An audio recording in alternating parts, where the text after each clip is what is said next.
Halo teman-teman semuanya, masih bersama saya Ipung dari Daya Bumi. Hari ini kita akan berkenalan dengan ember tumpuk dan belajar tentang bagaimana cara mengkompos sampah dapur dengan menggunakan ember tumpuk. Mari kita berkenalan dengan ember tumpuk dulu. Jadi bagian-bagian dari ember tumpuk.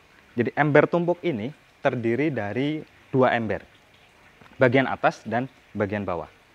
Bagian atas ini dia berfungsi sebagai wadah sampah-sampah organik. Sedangkan bagian bawah ini berfungsi sebagai penampung air lindi. Oke teman-teman, kita lihat yang bagian atasnya ya.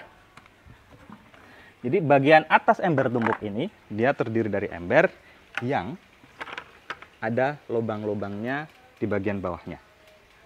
Oke, jadi lubang ini itu kita lakukan seperti ini ya, dengan lubang semakin banyak semakin baik, karena ini untuk mengalirkan air lindinya. Kita tambahin biar dia semakin mantap. Oke, secukupnya. Oke, nah begini teman-teman semuanya, ini bagian atasnya. Lalu bagian bawah ini terdiri dari, ini adalah tutup ember ini yang sudah kita lubangi. Nah, ini fungsinya untuk apa?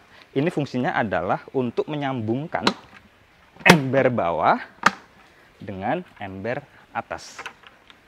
Seperti ini teman-teman. Oke. Nah, bagian bawah juga itu terdapat keran. Jadi keran ini berfungsi untuk apa? Ketika kita hendak memanen air lindinya. Jadi memudahkan kita dalam memanen air lindinya. Begitu teman-teman. Begitu perkenalan kita tentang ember tumpuk ini. Lalu selanjutnya adalah bagaimana sih cara mengkompos dengan menggunakan ember tumpuk ini. Yang pertama adalah kita siapkan beberapa bahannya terlebih dahulu. Jadi ada sampah organik kering atau sampah organik coklat, dan ada sampah organik hijau atau sampah organik basah sisa dapur. Bisa sayur-sayuran, bisa buah-buahan, juga bisa sisa-sisa makanan kita. Plastik tentu saja tidak ya, hanya sampah organik saja. Dalam proses pengkomposan, tentu saja kita perlu yang namanya bakteri aktivator. Jadi ini berfungsi untuk mempercepat proses pengkomposan. Nah, bakteri aktivator ini kita buat dari M21, kemudian ditambahkan molase, dan ditambahkan dengan air secukupnya.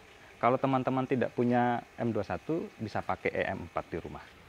Jadi kalau normalnya, ketika kita mengompos adalah butuh waktu 2-3 bulan, dengan menggunakan bakteri, akan memangkas sekitar 1 bulan.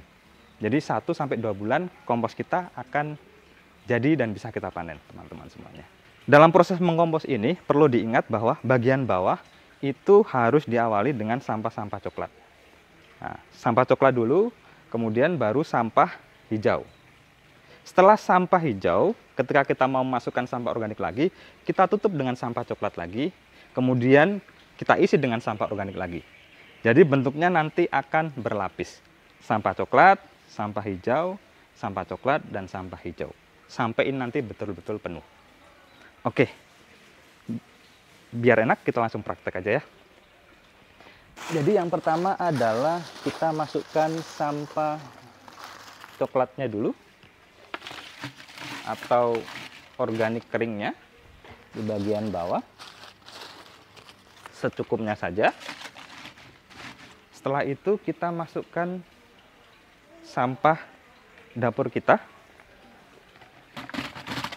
Oke. Setelah itu kemudian kita semprot dengan bakteri aktivator. Secukupnya aja. Oke, cukup.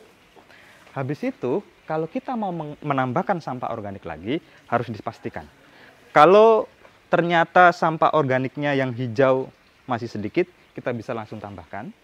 Tetapi kalau ternyata sudah banyak, kita harus tambahkan sampah organik coklat lagi. gitu ya, bahan organik coklat lagi dulu seperti ini, baru kemudian kita masukkan sampah dapur kita.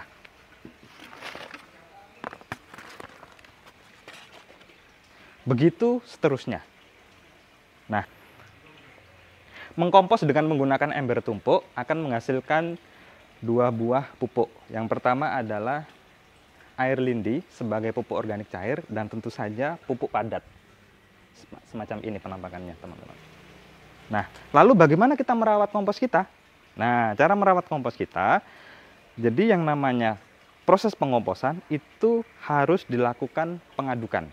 Minimal adalah 1 minggu sekali. Kenapa? Karena itu penting untuk mempercepat